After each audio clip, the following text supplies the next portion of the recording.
You wake into a morning without sun, and the air tastes of iron. You stand before the Tower of London, and the world seems to hold its breath. A circle of faces stays silent. Throats refuse to swallow. The scaffold smells of damp wood, of old fear. The warning was given. We show this not for morbid pleasure, but because history demands it. The boy approaches. Not a monster, not a hero. Edward Plantagenet, Earl of Warwick, year 1499. The cloth of his hood brushes against the posts. The headsman tests the blade like a man measuring an argument. They say that with his death a dynasty will end. They say that peace requires a neck. You curl your fingers until your nails pierce your skin. You learn what power does when it grows hungry. The crier speaks the name of Henry VII, and the name falls heavy. The crowd tries not to look, but looking is obedience. The head leans upon the block. The skin seems to promise forgiveness. A murmur runs through the crowd, a prayer that cannot reach God. The axe rises, and time itself turns its face. When it falls, the earth understands. Blood runs into the grain of the platform, tangled with splinters, painting a map across the stone. A map no one will follow, for blood never points to safe roads. It smells of new coin, of rust, of winter. A child cries, and a woman covers his eyes. Memory can be trained. It is finished, someone whispers. There are no Plantagenets left. The phrase sounds like a decree, a ledger closed. They repeat it to convince themselves, as one prays against fever. But you hear something else, a whisper not born of the crowd or of the wind. The bloodline refusing obedience. History does not die. It only learns to speak in whispers. You stare at the darkening stain. You think of how often an ending has been a passageway. The tower, satisfied, pretends to sleep. Yet somewhere between its beams and the river, a vein still beats, invisible but real. And that pulse, that whisper against decree, follows you as you step into the ashes of a dynasty. The night has not yet begun. We descend the first stair slowly, without return. Rewind. The blood on the scaffold is not the beginning, only the echo. To understand it, you must walk backward into a century drowning in roses that bled instead of bloomed. White against red, family against family, the wars of the roses, once kings who ruled continents, are dragged into the mud by their own ambition. You see it in 1485 on the fields near Bosworth. Richard III, the last crowned Plantagenet, stands defiant. Chroniclers would later paint him as deformed, as if to mark his body with the corruption of his soul. But bones unearthed, centuries later, told another story. Scoliosis. Yes, but not the monster that Tudor ink imagined. He fights, desperate, crying treason. Treason. As his household knights are cut down around him, the crown is torn from his head, trampled into the soil. His corpse, naked, mud-streaked, carried ignobly to Leicester. A king reduced to carrion, buried without ceremony beneath the friary floor, and with him, the myth of invincible Plantagenet prestige collapses. The dynasty that stretched from Anjou to Jerusalem, that gave England its language of kingship, is left in tatters. Castles once booming with feasts are hollowed by suspicion. Cousins betray cousins, mothers turn into pawns. Each bloodline devours itself until nothing remains but ruin. Imagine a name once synonymous with power, whispered only as a threat in dark corridors. The Plantagenets had ruled for more than 300 years. Now their story feels like the carcass of a lion, rotting in plain sight. Flies humming where banners once flew, and yet collapse is never complete. Even as Richard's bones lie forgotten, a question lingers. Can blood ever truly be erased, or does it seep, quietly, into the roots beneath the battlefield, waiting to grow again? That whisper rises once more, pulling you deeper, toward the children of a shattered house.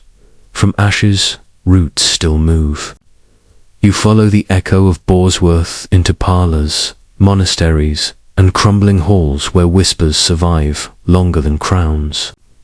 The Plantagenet name may have been shattered, but its blood, its dangerous inheritance flowed sideways, into daughters, into cousins, into lines that the Tudors could not fully sever. Consider the Beauforts, born of John of Gaunt, legitimized yet forever stained by the mark of bastardy. Their claim was fragile, yet their presence undeniable. They became the bridge between Plantagenet grandeur and Tudor invention.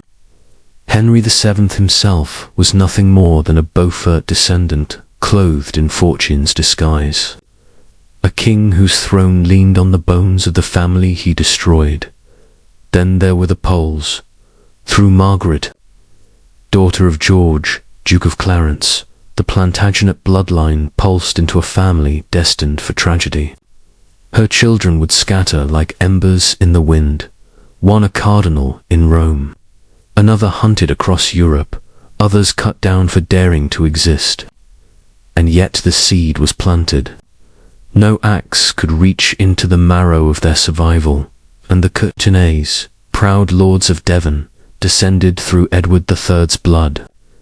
Their halls echoed with the weight of ancestry too heavy to wear. To carry the Plantagenet name was to carry a curse, too dangerous to claim, too dangerous to forget. So survival meant silence, meant fading into the backdrop of Tudor paranoia. The irony is cruel. Greatness is not preserved in glory, but in dispersal. To survive, the Plantagenet line had to fracture, to seep into hundreds of veins, anonymous and unseen. Power demanded extinction, but blood demands continuity. And so the dynasty lived on, not in thrones or crowns, but in the obscurity of children who learned that anonymity was the safest heirloom. You can almost hear it, the muffled heartbeat of a house forced underground, where survival meant invisibility.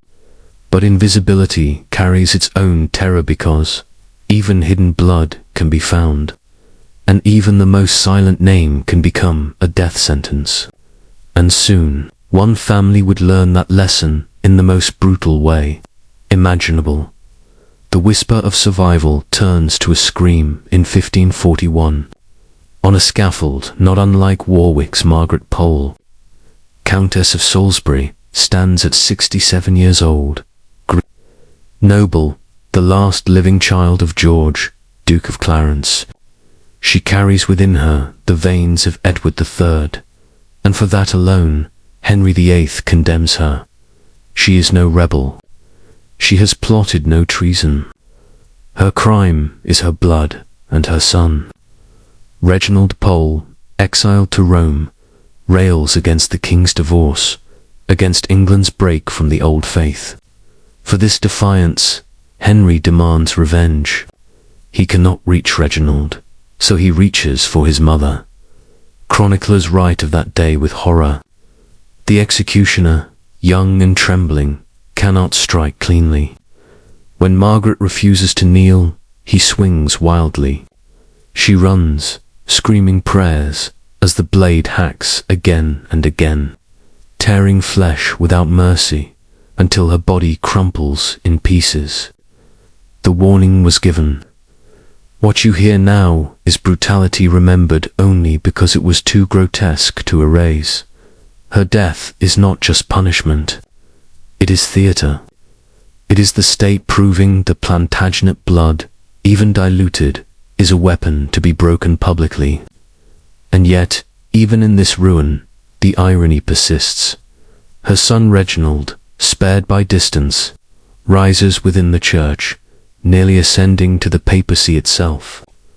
A Plantagenet voice, silenced in England, nearly crowned in Rome. The Pole family became a mirror of the dynasty itself, noble, hunted, scattered, yet unwilling to vanish quietly. Their tragedy whispers a truth that terrifies kings, that bloodlines are harder to kill than people. But if the Poles carried resistance like a banner, others would carry their curse in chains and silence. And in Devon, another branch waited in the shadows, marked for suspicion the moment they drew breath. The corridors of survival lead you south, into Devon, where the Courtenays bore the blood of Edward III like a torch too bright to hide. Their halls once rang with feasts, their lineage traced proudly to the Plantagenet kings. Yet under Tudor rule, that lineage became a brand seared into the flesh, visible, dangerous, inescapable. Edward Courtenay was born into suspicion, the child of a family too close to the throne. His father, Henry Courtenay, Marquis of Exeter, was executed for treason in 1539, accused of conspiring with the Poles. Edward was only 12 when the Tower gates closed behind him. Imagine it, adolescence traded for iron bars, the promise of youth stolen by damp stone and endless echoes. The Tower does not raise children, it erodes them. Days became years. Seasons passed, unseen except through a slit of light. Edward grew into manhood, not with laughter or learning, but with the silence of walls pressing closer with every breath. By the time he was released under Mary I, he was 30. 2 decades gone, 2 decades embalmed in stone. Though offered favour at court, he was no longer whole. Whispers circled him, heir of Plantagenet descent, a possible husband for queens, a possible rival for kings. But Edward was already broken, a man moulded by confinement, unable to wield the shadow of his name. He fled to Italy, where exile replaced imprisonment, and died childless in 1556. The Courtenays stand as a monument to wasted promise. Blood of kings caged until its strength dissolved into silence. The dynasty's survival often meant mutilation of spirit, not just of body, and beyond them, in another haunted line. Survival meant pursuit, hunted men carrying their name like a curse across foreign fields. The wind shifts east, and the hunt begins. The De la Poles, nephews of Edward IV, cousins to kings, carried Yorkist blood in their veins, and with it, the scent of danger. To be born a De la Pole was to be marked for pursuit, like a stag loosed into the forest with hounds already on its trail. Edmund de la Pole, once Duke of Suffolk, fled England after plotting against Henry VII. For years he wandered Europe, a prince without a court, a claimant without a throne. But exile offers no sanctuary. Spies shadowed his steps, promises of safe haven twisted into traps. In 1506, betrayed in Burgundy, he was handed back to England like a prize carcass. Henry VII locked him in the Tower, saving the axe for his son. It was Henry VIII who claimed the executioner's right, cutting Edmund's story short in 1513. His younger brother Richard fought on, refusing submission.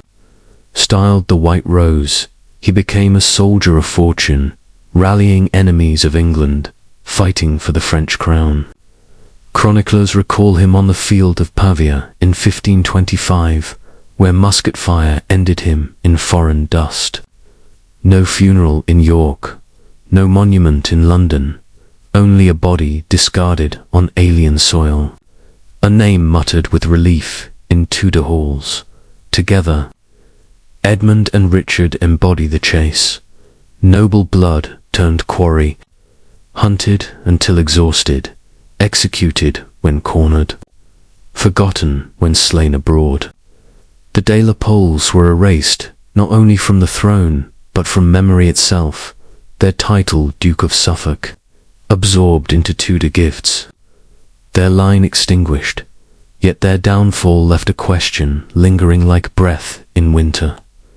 If princes could be hunted to extinction, what of the lesser branches still scattered in silence? Survival meant concealment, and concealment meant surrendering glory for life, beyond the tower's walls, beyond the English fields soaked in roses and mud. The Plantagenet blood wandered across seas. Exiles carried their lineage like contraband, slipping into foreign courts where crowns were brighter and suspicion less sharp. In Spain, in Portugal, in the Low Countries, they became threads woven into foreign tapestries, noble, yes, but never sovereign. Imagine them at feasts in Iberian palaces, courtiers with English accents, their eyes heavy with memories of a homeland they could not claim. They married into local houses, exchanged their banners for unfamiliar coats of arms. Their children spoke Spanish, Portuguese, Flemish tongues that carried no echo of Bosworth, no memory of York or Lancaster. Yet in their veins, the blood still pulsed, restless, unwanted, in Portugal. Plantagenet heirs became cousins of dukes, kin to knights, but never more than tolerated shadows. In Burgundy and Flanders, they found patrons but no power, drifting from one alliance to another like chess pieces borrowed but never crowned. They lived, but as strangers. They dined, but at the edge of tables. The crown they had lost became a phantom they could not grasp. To speak of it was treason. To forget it was betrayal. And so it existed only in memory, a relic murmured in lullabies, in whispered prayers before sleep. They were nobles without thrones, wanderers wearing borrowed titles, yet the bloodlines endured, hidden in foreign pedigrees, waiting for historians centuries later to unearth their presence. The Tudors had killed the name, but not the pulse. The Plantagenets survived, scattered like ashes on foreign winds, burning still but faint, and in time, those scattered embers would be traced, mapped, and drawn into webs that revealed how impossibly far the dynasty's veins had spread. Slow the pace now. Step out of the smoke and mud, and into the cold precision of bloodlines written in ink. To speak of Plantagenet survival is not to whisper fantasy, but to trace verifiable webs, genealogies that spread wider than the roots of an ancient oak dot. Begin with Edward III, the king whose reign stretched from 1327 to 1377. He fathered at least 12 children. Each of them became a conduit: Lionel of Antwerp, John of Gaunt, Edmund of Langley, Thomas of Woodstock, and their sisters who carried Plantagenet blood into the houses of Mortimer, Holland, Neville, and more. These names did not end with them. They unfurled into centuries of marriages, inheritances, alliances, threads that no dynasty, however ruthless, could sever entirely. From John of Gaunt sprang the Beauforts, and from them the Tudors themselves. From Lionel came claims that would echo through the Mortimers and into the line of the Yorkist kings. Edmund of Langley's descendants joined the House of York, while Thomas of Woodstock's children fused into noble houses across England. Through daughters, the Plantagenet blood seeped into the Percys, the Stanleys, the Staffords, the De Veres. The family tree became less a trunk and more a forest. Mathematicians of genealogy point out a truth both simple and staggering. The further back you go, the more ancestors you must have. By the time you reach the 14th century, The number of possible forebears is greater than the population itself. Intermarriage makes shared descent unavoidable, which means that, statistically, anyone with deep English or European aristocratic roots today almost certainly descends from Edward III. This is not speculation, but inevitability. The Bourbon kings of France, the Habsburgs of Austria, the kings of Spain and Portugal, all carry faint traces of the same English blood. Even the present British royal family, cloaked as Windsor, circles back to Edward III through multiple female lines. The Plantagenets, once thought extinguished, became instead universal.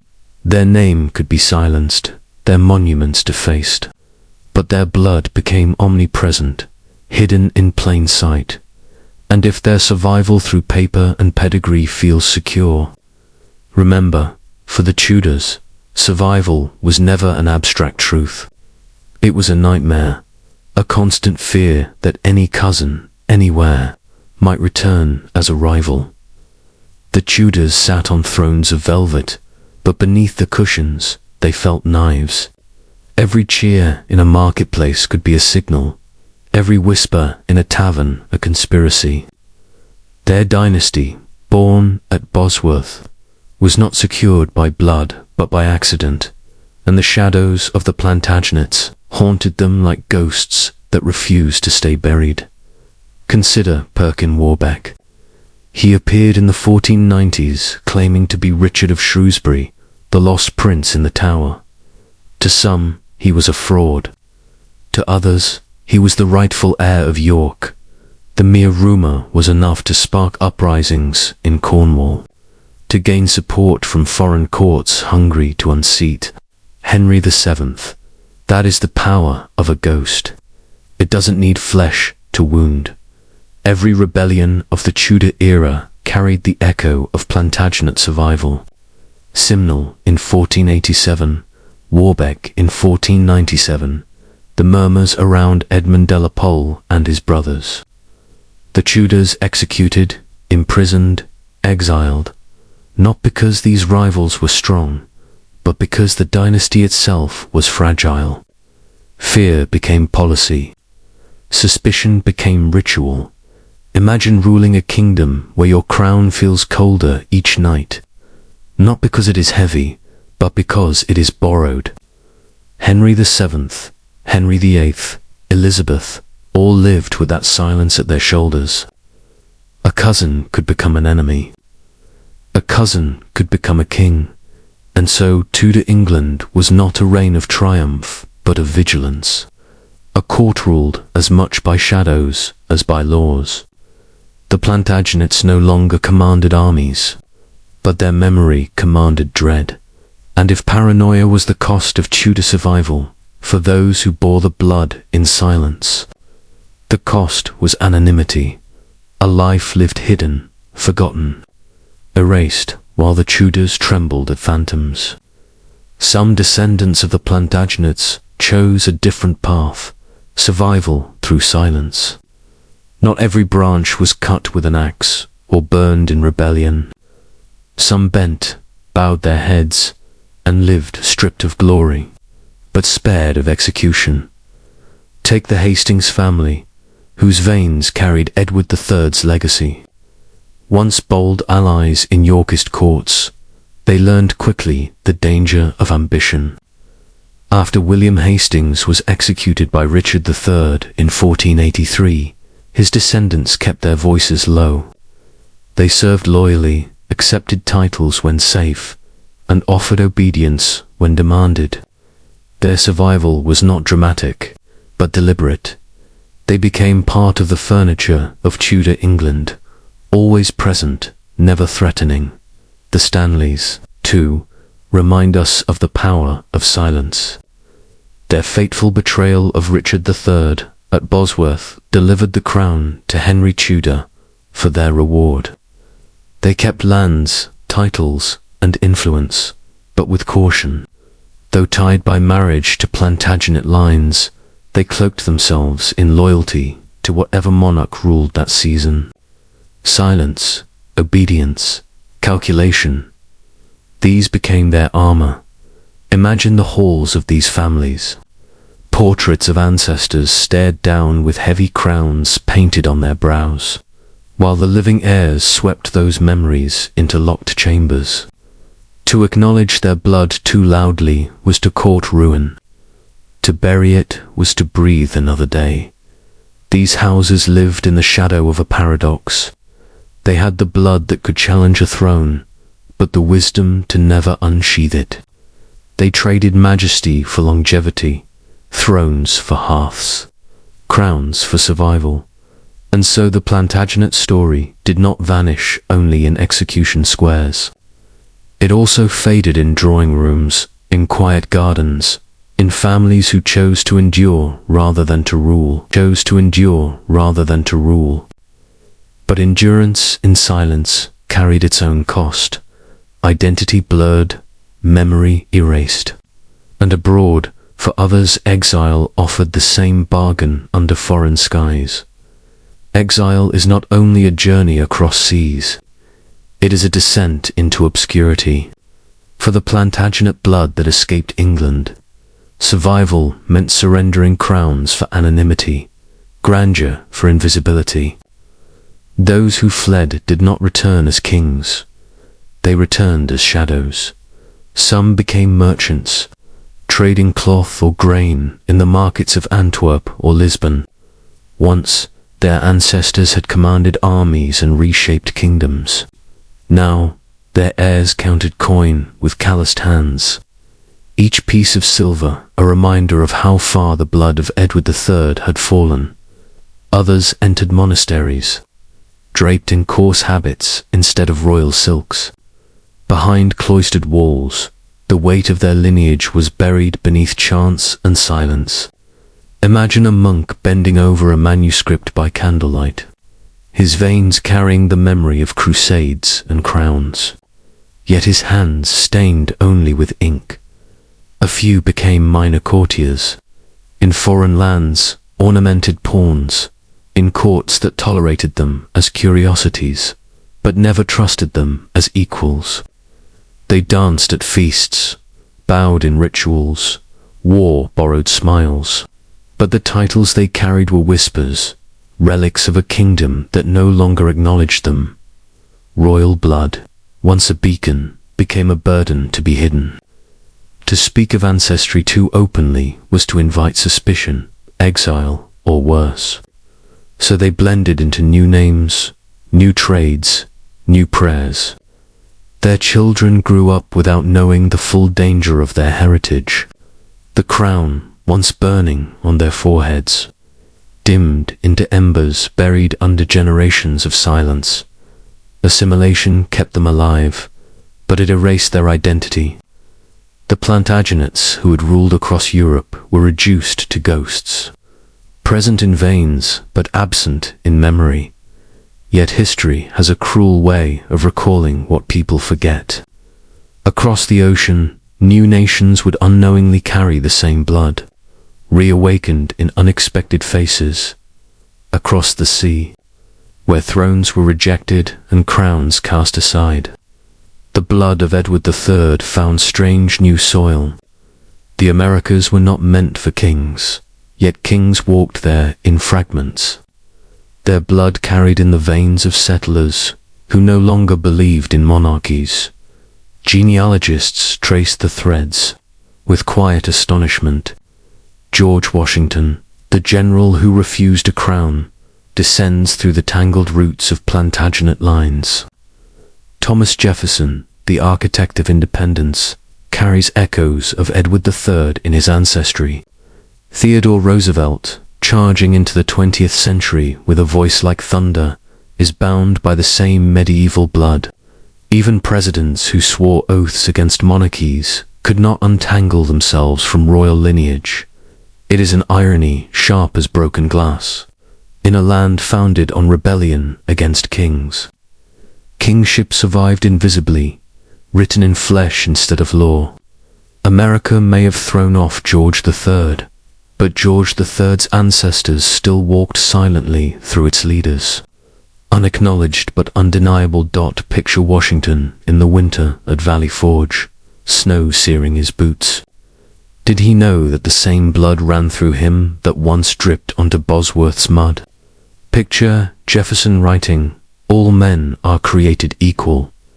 Did he sense the contradiction? That within his veins lay a heritage that had once claimed divine right.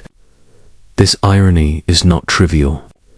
It reveals how bloodlines outlive thrones, how history seeps into futures that never asked for it. The Plantagenets did not vanish. They sailed. They planted themselves in Virginia fields, in Boston halls. In the marble bones of Washington, D.C., their crowns dissolved.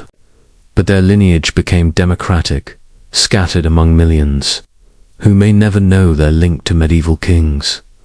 The Plantagenet story, once bound to castles, now pulsed through republics. But in England, the last sparks of threat had not yet fully died. Elizabeth I ruled with fire in her eyes and a dagger at her back. Every cousin, every distant claimant, was a shadow cast across her throne.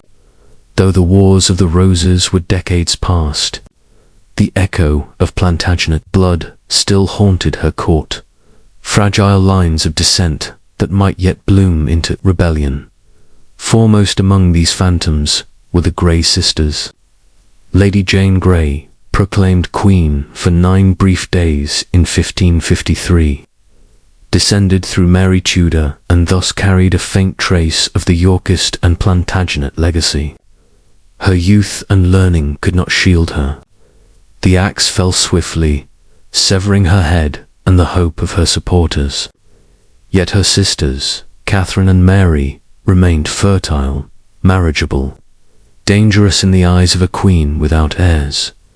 Elizabeth's reign was one of constant vigilance. Catherine Grey was imprisoned for marrying without royal consent.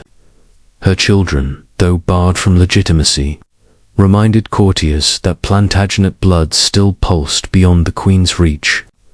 Mary Grey, small and frail, was watched with equal suspicion. For Elizabeth, even weakness could become a weapon in the hands of ambitious men. But as years passed, the threat thinned. The Grey sisters' line faltered, trapped in confinement, marriages broken, offspring dwindling. What once seemed a forest of rival claims shrank to withered branches. The panic of Tudor monarchs gave way to sterility. The Plantagenet menace had become more a memory than a reality. Elizabeth ruled until her death in 1603. The last Tudor monarch, her fears buried with her. By then, Plantagenet descent was no longer a sword poised over the throne, but a faint echo in forgotten halls. And yet, echoes can travel far, crossing into new centuries, reborn in distant aristocrats who would never kneel to Tudor fear. Centuries pass, and the Plantagenet name has vanished from the rolls of reigning kings. Yet its blood did not dissolve into nothing. It calcified into titles carried by aristocrats who still walk among us.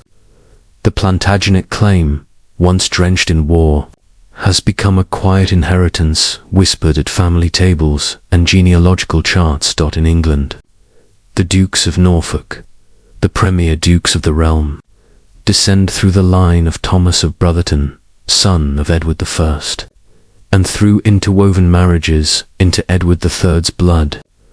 Their coat of arms, intricate and ancient, is a palimpsest of claims layered across centuries. Yet they do not march on London with banners. They preside over ceremonies, keep traditions, serve as guardians of heraldry rather than wielders of swords. Across the Channel, Spanish and Portuguese nobility carry the same lineage. The House of Braganza in Portugal, the Bourbons of Spain, the Habsburg line through Austria, all can trace threads that wind back to Edward III. A duke in Madrid, a marquis in Lisbon may carry a bloodline that once thundered through English parliaments. Their titles, however, are local, ceremonial, and stripped of political weight. It must be made clear, in the modern world, no law, no constitution, grants these families a legal claim to England's crown.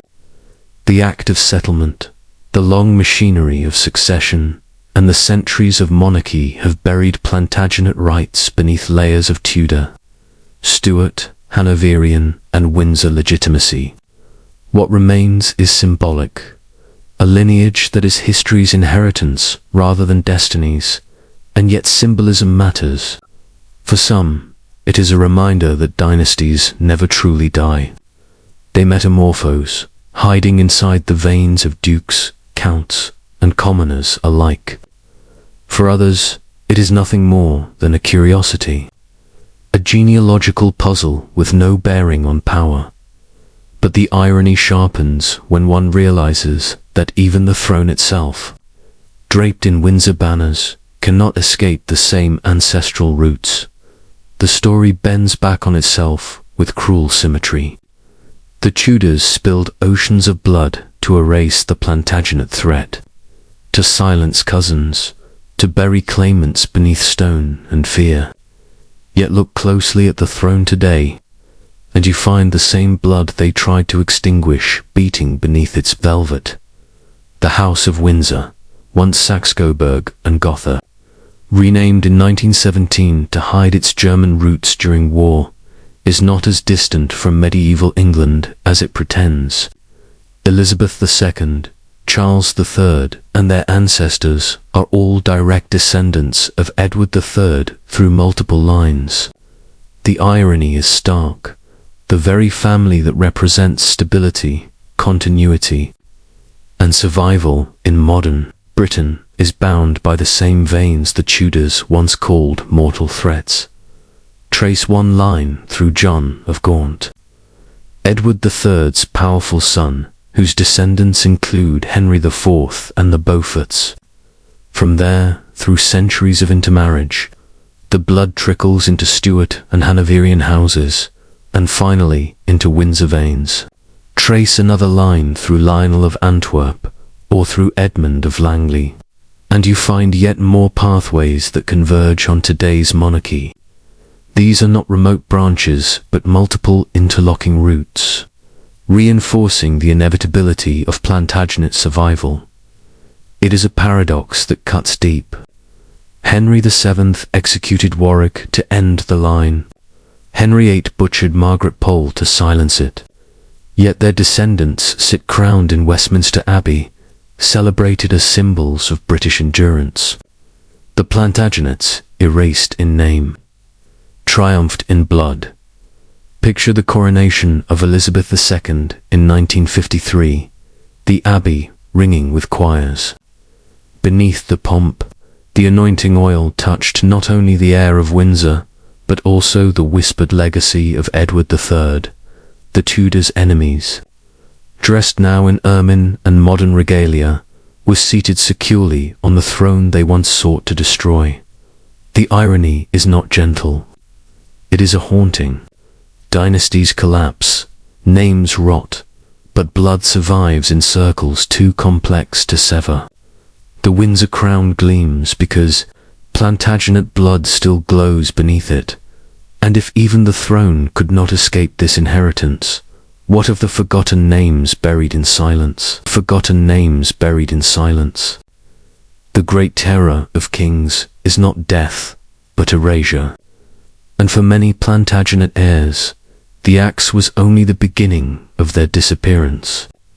What followed was silence, the kind that grows heavier with every forgotten page.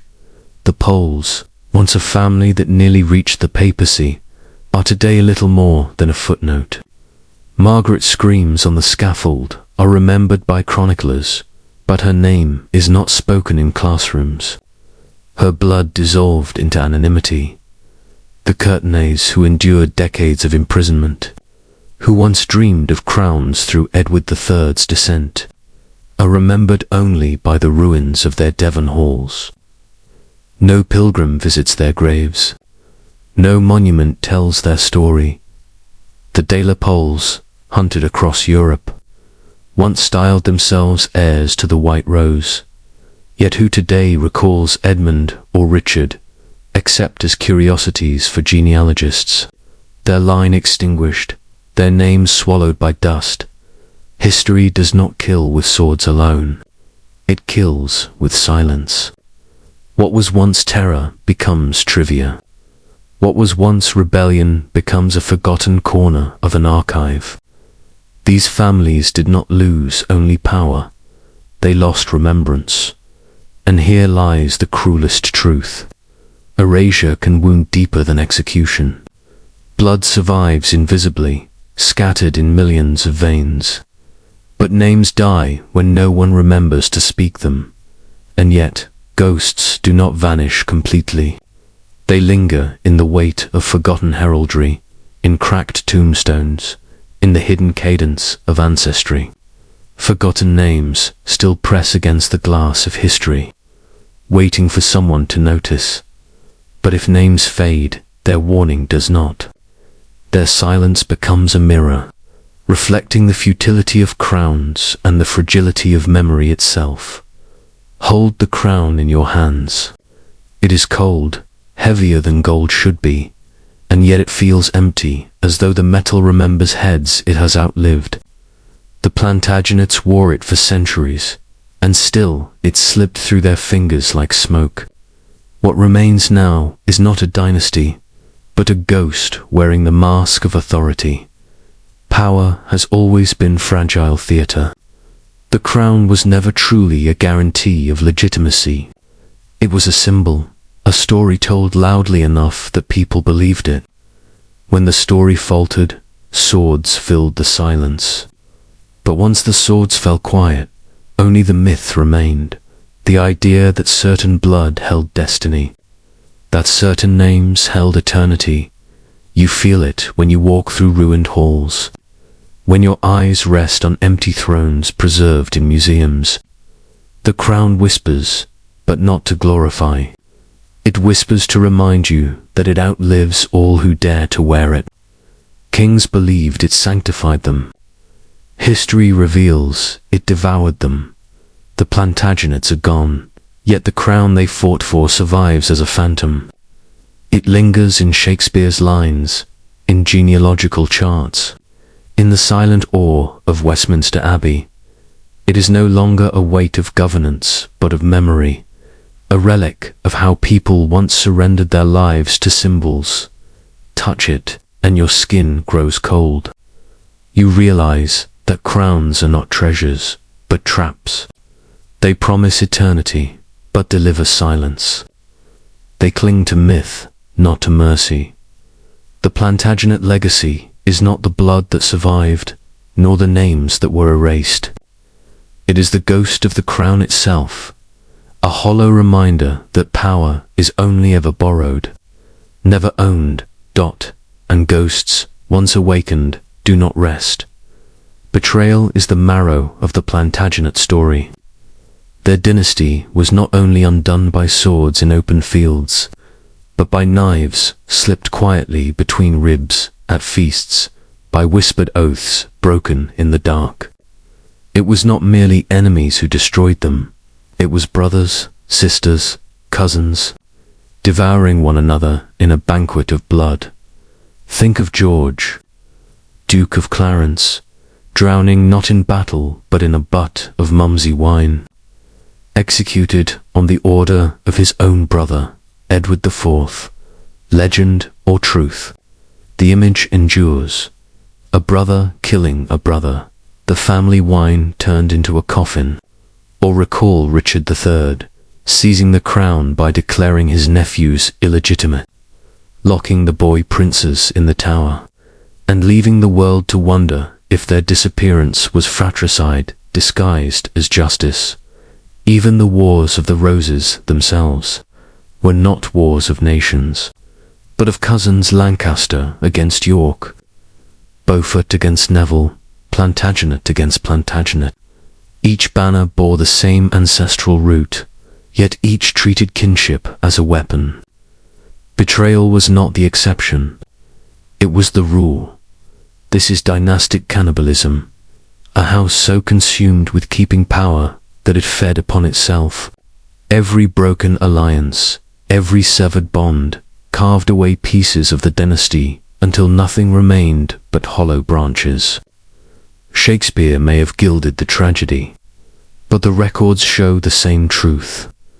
The Plantagenets were architects of their own destruction, and perhaps this is the cruelest legacy they left behind. Not crowns, not victories, but the lesson that betrayal corrodes deeper than any enemy's sword. A family that could have ruled for centuries longer collapsed because it consumed itself from within. In that collapse lies the echo of warning that no dynasty, no kingdom survives when loyalty is devoured by ambition. Look around you on a train, in a marketplace, in the silence of a city street. Among the faces that pass, one of them may carry the same blood that once pulsed beneath a crown. Not in palaces, not in courts, but in grocery aisles and office corridors. The Plantagenets, once rulers of empires, now live as echoes in the veins of strangers. Genealogists call it statistical inevitability. Edward III, with 12 children and countless grandchildren, planted branches that multiplied beyond control. Centuries of intermarriage, dispersal, and survival mean that millions of people alive today, in Britain, in America, across the world, share fragments of that same DNA. The crown dissolved into the crowd. It is a strange inversion. Once, a single drop of Plantagenet blood was enough to draw suspicion, exile, or death. Now it is scattered so widely that it has become meaningless, anonymous. The curse has lifted by becoming ordinary. What once divided kingdoms now lingers unremarked in schoolteachers, shopkeepers, or the neighbor who walks their dog past your house each evening. And yet, there is something haunting in that anonymity. Imagine brushing shoulders on the subway with the unknowing heir of York or Lancaster. Imagine shaking hands with someone whose ancestor died at Bosworth, or whose forebear once sat beside Edward III himself. The throne that consumed lives has melted into obscurity, invisible in the crowd. Blood without thrones is not emptiness. It is revelation. Power can crumble, names can rot, but lineage flows on, indifferent to crowns. You could be standing next to a descendant of kings and never know it. And as this thought lingers, another silence approaches. If millions carry royal blood without crowns, then what, finally, becomes of the dynasty itself? You walk beneath the vaulted stone of Westminster Abbey, where centuries of kings sleep in rows of marble and shadow. Candles flicker across golden tombs, the Tudor roses carved in triumph, their names etched boldly as if eternity itself could not wear them down. Their effigies gleam, polished by reverent hands. They look victorious, unassailable. But turn your gaze to the corners, where the light fades. There, half hidden, are the Their plaques are worn, their tombs less adorned, their stories left to gather dust. No gilded rose, no triumphant flourish. Just names you must bend low to read, whispers carved into stone, ignored by tourists who rush past toward brighter monuments. The irony presses on you like a weight. The Tudors who feared them so deeply have monuments that blind with grandeur, while the Plantagenets, once rulers of realms, now haunt the abbey-like shadows that history tried to bury. Their silence is not peaceful. It is suffocating. You feel it in the cold stone beneath your hand, as though the abbey itself conspires to keep their voices muted, and yet, listen closely, and you can almost hear them. Not in trumpets, not in hymns, but in the faint hum of memory. Margaret Pole's final cry, Richard III's last treason. On the field, Warwick's silent terror at the block. These echoes survive not in crowns, but in the scars they left upon the world. The Plantagenets endure in whispers, in blood dispersed, in names half remembered. Their monuments are dim, their legacy diluted, but their warning is alive. Power devours, and time consumes. As you leave the abbey, the golden Tudors still glow behind you, but the shadows cling to your footsteps, a reminder that even gold will tarnish, even marble will crack. Every dynasty that claims eternity walks towards silence, because history, in the end, is not written by kings or rebels. History itself is the last executioner.